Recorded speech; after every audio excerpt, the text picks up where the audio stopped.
வணக்கம், welcome back to the Good Views. So the premiere review, அதாவது வேர்ல்டுலேயே first review போகிறது நம்ம சேனலில் தான் இருக்கணுன்றதுக்காக இந்த ப்ரீமியர் ஷோ, ப்ரெஷ் ஷோ, இதுக்கெல்லாம் எப்படியாவது அடிச்சு பிடிச்சி அவன் கையில் காலில் வந்து துன்பப்பட்டு துயரப்பட்டு எப்படியாவது ரிவ்யூ பண்ணுறதுக்காக வந்து நம்ம சேனலும் சரி நானும் சரி ஆயிராவது உழைக்கிறோம். ஸோ அதுக்காகவாவது சப்ஸ்கிரைப் பண்ணாதவங்க தயவுசெய்து சப்ஸ்கிரைப் பண்ணி சேனலில் பாருங்கள். இந்த மாதிரி வளர்ந்து வரும் யூடியூபருக்கு சப்போர்ட் பண்ணுங்கள். அதே மாதிரி சப்ஸ்கிரைப் பண்ணிட்டு கழுவி ஊற்றுறவங்க கமெண்ட்டில் கழுவி ஊற்றுங்க, தாராளமாக பிரச்சனை கிடையாது. ஸோ இன்னைக்கு நம்ம பார்க்க போகிற படம் சூரி, ஐஸ்வர்யா லட்சுமி, ராஜ்கிரண் மற்றும் பலர் நடித்திருக்கும் பிரசாந்த் பாண்டியராஜ், அதாவது விலங்குன்ற தமிழ்ல வெப் சீரிஸ் ஃபர்ஸ்ட் ஹிட்டான வெப் சீரிஸ் அது. அந்த வெப் சீரிஸோட director first silver screen entry ஆகிறாரு. அவரோட டிரெக்ஷன்ல வந்திருக்க படம் தான் மாமன். ஸோ இந்த படத்தோட ப்ரீமியர் ரிவ்யூ முடிஞ்சாச்சு. ஸோ இந்த படம் எப்படி இருக்கு டக்குன்னு ரிவ்யூக்குள்ள பார்க்கலாம். மாமன் பாரதி ராஜா ஸ்டைலில் சொல்லணும்னா ஒரு அழகான ஒரு கிராமம், அக்கா தம்பி ஒரு அழகான உறவு, அக்காவுக்கு பல வருடம் கழித்து ஒரு குழந்தை பிறகுது, ஒரு ஆண் குழந்தை. அப்போ வந்து தாய் மாமனா சூரிய ஏற்றுக்கூடிய பொறுப்பு, அவரோட பாசங்கள், அந்த எமோஷனல் கனெக்ட், ஸோ இதெல்லாம் வந்து பார்த்தீங்கன்னா உயிரே வைக்கக்கூடிய அளவுக்கு ஒரு பாசம் வந்து ஒரு அக்கா பையன் மேலே வைக்கிறாரு. அதுக்கப்புறம் நடக்கிற சந்தர்ப்ப சூழ்நிலைகள், குடும்ப பிரச்சனைகள், இதனால வந்து சூரிக்கும் அவரோட அக்கா பையனுக்கும் நடக்கிற ஒரு விரிசல், அதை வந்து சூரி வந்து எப்படி வந்து கரெக்ட் பண்ணிக்க போறாரு, அதே மாதிரி வந்து அவரு அந்த அந்த பிரிதலை வந்து சேர்ந்தாரா இல்லைன்றதான் மாமன் படத்தோட கதை சுருக்கம்னே சொல்லலாம். ஸோ ரொம்ப வந்து யதார்த்தமான ஒரு பிளாட் தான். நிறைய பேருக்கு விஷயம் தெரியுமா தெரியாதா தெரியாது. இந்த கதை ரிட்டன் பை சூரி, அதாவது கதை வந்து அவருக்கு வந்து டெய்லர் மேடா வந்து அவரோட கேரக்டர் ஆர்க்குக்கும் சரி அந்த டைமென்ஷனுக்கும் சரி அதுக்கேற்ற மாதிரி அவரே எழுதியிருக்காரு. ஸோ டைரக்ட் பண்ணது மட்டும் தான் பார்த்தீங்கன்னா விலங்கு ஃபேமு பிரசாந்த் பாண்டியராஜ். ஸோ இதுதான் ஃபர்ஸ்ட் விஷயம். ஸோ இந்த ரிவ்யூ வந்து ஸ்பாய்லர் ஃப்ரீயாக தான் இருக்க போது, கதையை ஃபுல்லாக சொல்லிட போகிறது கிடையாது, அதனால தைரியமாக நீங்கள் பார்க்கலாம். ஸோ முதல் பாதி ஃபர்ஸ்ட் ஆஃப் வந்து எப்படி நகருது, ஒரு மிக்சட் ஆஃப் வந்து எமோஷன்ஸ். ஒரு ஸ்டார்டிங்லேயே வந்து பார்த்தீங்கன்னா அந்த அழகான ஒரு குடும்பத்தோட ஃபீல், ஒரு கிராம ரூரல் சப்ஜெக்ட்டுக்கு ஏற்ற ஒரு மூடை செட் பண்ணிடுறாங்க. ஸோ அதுதான் வந்து கதையுமே டிமாண்ட் பண்ணுது. ஸோ சூரியோட கேரக்டர் வந்து பாத்தீங்கன்னா ஒரு மேஜர் வந்து ஒரு ஆர்க் வந்து அவரை சுத்தி தான் நகருது. அவர் தான் ஒரு மையப்புள்ளியா இருக்காரு. ஸோ அது மாதிரிதான் வந்து பாத்தீங்கன்னா கதையோட அமைப்பும் பாத்தீங்கன்னா சூரிய வச்சுதான் நகர்ற மாதிரியும் இருக்கு. அதனால அந்த குடும்ப வயசே பாத்தீங்கன்னா சூரிய ஆகட்டும், அவரோட அக்காவை நடிச்சிருக்க லப்பர் பந்து ஃபேம் சுவாசிகா ஆகட்டும், இவங்க ரெண்டு பேருக்கும் உண்டான கெமிஸ்ட்ரி வந்து ரொம்ப பாத்தீங்கன்னா சூப்பரா வந்து ஸ்கிரீன்ல ஒர்க் அவுட் ஆயிருக்குன்னு சொல்லலாம். அதாவது ஒரு ரியலா வந்து ஒரு அக்கா தம்பி எப்படி இருப்பாங்களோ அப்படிதான் நமக்கு ஃபீல் ஆகும். நிஜமா வந்து ஒரு அக்காவும் தம்பியா இருக்கவங்க பார்த்தா வந்து அவ்வளவு வந்து எமோஷனலா கனெக்ட் ஆயிடுவாங்க, ஈஸியா வந்து படத்துக்குள்ள போயிடுவாங்கன்றது வந்து எந்த சந்தேகமே கிடையாது. ஸோ இந்த குழந்தை பிறந்ததுக்கு அப்புறம் அந்த சூரி வந்து அந்த குழந்தை மேல வச்சிருக்க பாசம், ஒரு தாய் மாமனா எப்படி வந்து அவர் வந்து அந்த உணர்வை வெளிப்படுத்துறாருன்றது வந்து ரொம்ப ரியலிஸ்டிக்கா போர்ட்ரே பண்ணிருக்காருன்னு சொல்லணும். ரொம்ப ஆச்சரியமா இருக்கு. சூரிய வந்து பாத்தீங்கன்னா நிறைய படங்கள் நடிச்சிட்டாரு, ஆனா வந்து அவரோட லெவல் வந்து ஒரு ஒரு படத்துக்கும் வந்து அவரே வந்து ஒரு பெஞ்ச் மார்க் செட் பண்ணிக்கிறாரு. ரொம்ப ரொம்ப நல்ல விஷயம். ஒரு கமெடியனா இருந்துட்டு ஒரு ஆக்டரா வந்து இவ்வளோ ஷைன் பண்ணுவாருன்றதை வந்து யாருமே எதிர்பார்த்துக்க மாட்டாங்க. அந்த விதத்தில் சூரிக்கு ஒரு பெரிய ஹேட்ஸ் ஆஃப் கொடுக்கலாம். ஸோ ஃபர்ஸ்ட் ஆஃப் ஃபுல்லாக வந்து ஒரு கமர்ஷியல் பேக்கேஜ்னு சொல்லலாம். ரொம்ப ஜாலியாக படம் ஆகுறது, அந்த குழந்தை பிறக்கிற விஷயமும் சரி, அதுக்கப்புறம் அது அந்த டைம்ல ஒரு எமோஷனல் கனெக்ட், ஒரு எமோஷனலாக வந்து நம்மளுக்கு கேரி த்ரூ பண்ணாலுமே செகண்ட் வந்து அந்த குழந்தை அந்த பையன் வளர்ந்து ரெண்டு பேரும் அடிக்கிற லூட்லையும் சரி ரொம்ப வந்து யதார்த்தமா இருக்கு படம் பார்க்கறதுக்கு. நிஜமா நம்ம அக்கா பையன் கூட எப்படி ஜாலியா மச்சான் கூட விளையாடுவோமோ அது ரொம்ப ஈஸியா கேரி த்ரூ பண்ணியிருக்காரு. சூரி வந்து அவ்வளோ ஈஸியா வந்து அந்த கேரக்டர் புல் பண்ணியிருக்காருன்றது வந்து அவரு எழுதியிருக்காரு. அவரோட கேரக்டரா இருக்குன்றது மட்டும் சந்தேகமே கிடையாது.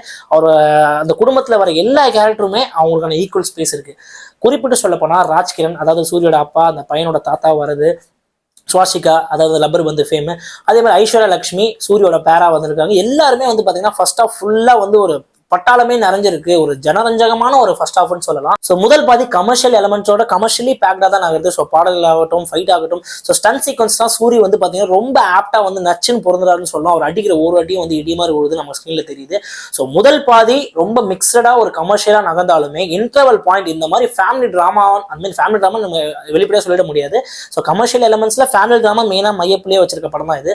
அதுல வந்து இன்டர்வல் ஒரு ஹை பாயிண்டா வந்து ஒரு ஃபேமிலி இஷ்யூ, அதாவது ஃபேமிலி ஒரு ப்ராப்ளம், இதனால வந்து குடும்பமே ரெண்டாக போகுது, அக்காவும் வேணாம் தம்பி வேணான்ற உறவே வந்து அவங்க அக்கா வந்து பிரிக்கிற அளவுக்கு வந்து அந்த பிரச்சனை பெருசாகுது. இதனால சூரிக்கு ஒரே ஒரு விஷயம் தான் தோணுது, என்ன பிரச்சனையானா ஆகட்டும், என் அக்கா பையன் என் மச்சானை பார்க்காம என்னால இருக்க முடியாது.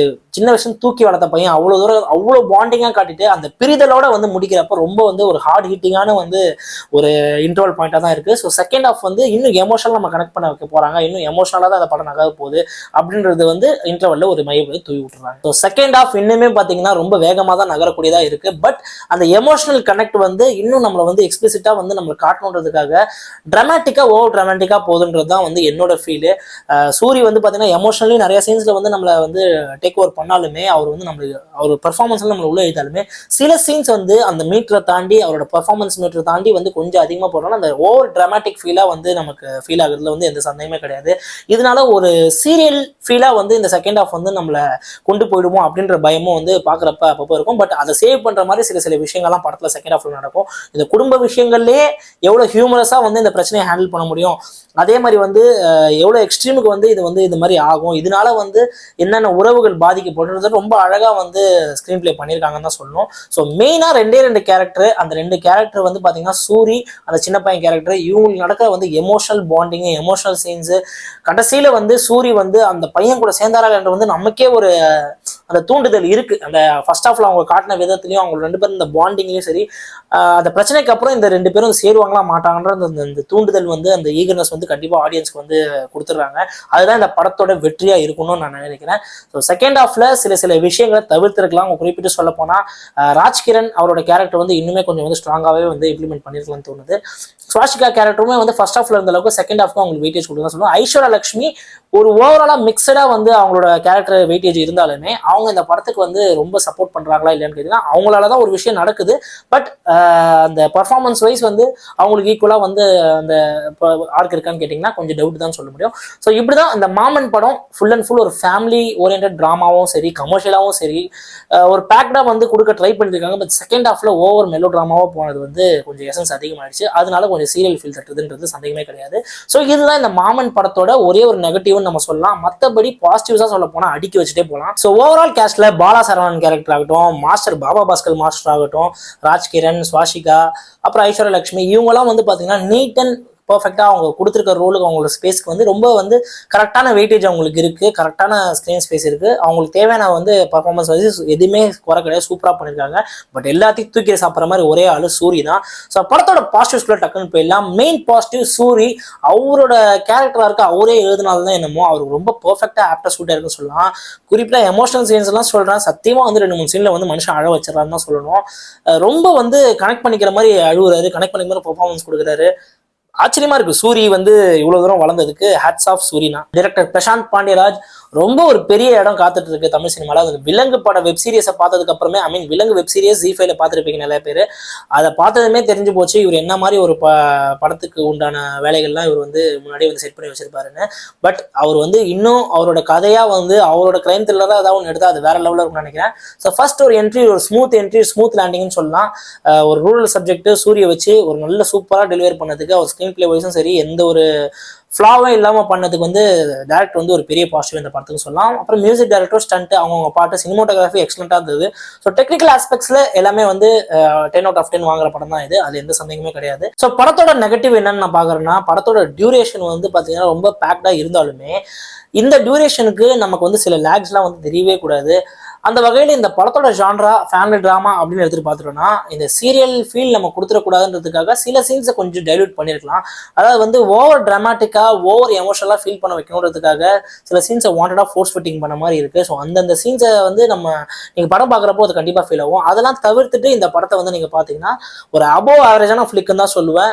கண்டிப்பாக வந்து ஒரு பிளாக் பஸ்டரா அப்படின்னு கேட்டிங்கன்னா அது ரொம்ப வந்து நம்ம வந்து டவுட் தான். ஏன்னா வந்து இந்த படத்துக்கு ஜான்ராக்கு ஒரு எமோஷனல் கனெக்டா வந்து சில பேர் வந்து கிரிஞ்சான்னு சொல்லிட்டு போயிட்டு வாய்ப்பு இருக்கு. But Soori carrying on his shoulders everything, written by the story written tailor made for ஹிம்னு சொல்லலாம். அந்த விதத்துல வந்து சூரியோட ஒரு ஆர்க் வந்து இன்னும் அந்த ஃபில்மோகிராஃபில அவரோட ஆர்க் வந்து இன்னும் எக்ஸ்டெண்ட் ஆகிட்டே போகுது. அதுக்கு வந்து இன்னும் அவர் வந்து பார்த்தீங்கன்னா தமிழ் சினிமா நல்ல படங்கள்லாம் கொடுப்பாருன்றது வந்து எந்த சந்தேகமே கிடையாது. இந்த படம் ஒரு ட்ரேட்மார்க் தான் அவருக்குன்றது கண்டிப்பாக அடிச்சு ஆணித்தனமா சொல்லிடலாம். ஸோ அவ்வளோதான் மாமன் படத்தோட ரிவ்யூ. ஸோ படம் பார்த்ததுக்கு அப்புறம் இந்த ரிவ்யூ உங்களுக்கு ஜெனியூனா ஃபீல் ஆச்சு, உங்களுக்கு பிடிச்சதுன்னா கமெண்ட் பண்ணுங்க, லைக் பண்ணுங்க, சப்ஸ்கிரைப் பண்ணுங்க. ஸோ தயவு செஞ்சு நம்ம சேனலை சப்ஸ்கிரைப் பண்ணாதான் சப்ஸ்கிரைப் பண்ணி ஷேர் பண்ணி கொஞ்சம் நஞ்ச பேசியும் வந்து நீங்க ஏற்றி விட்டு இந்த வளர்ந்து வர யூடியூபுக்கு சப்போர்ட் பண்ணணும்னு நான் தாழ்மையோடு கேட்டுக்கொள்கிறேன். So until next review, bye from GOAT.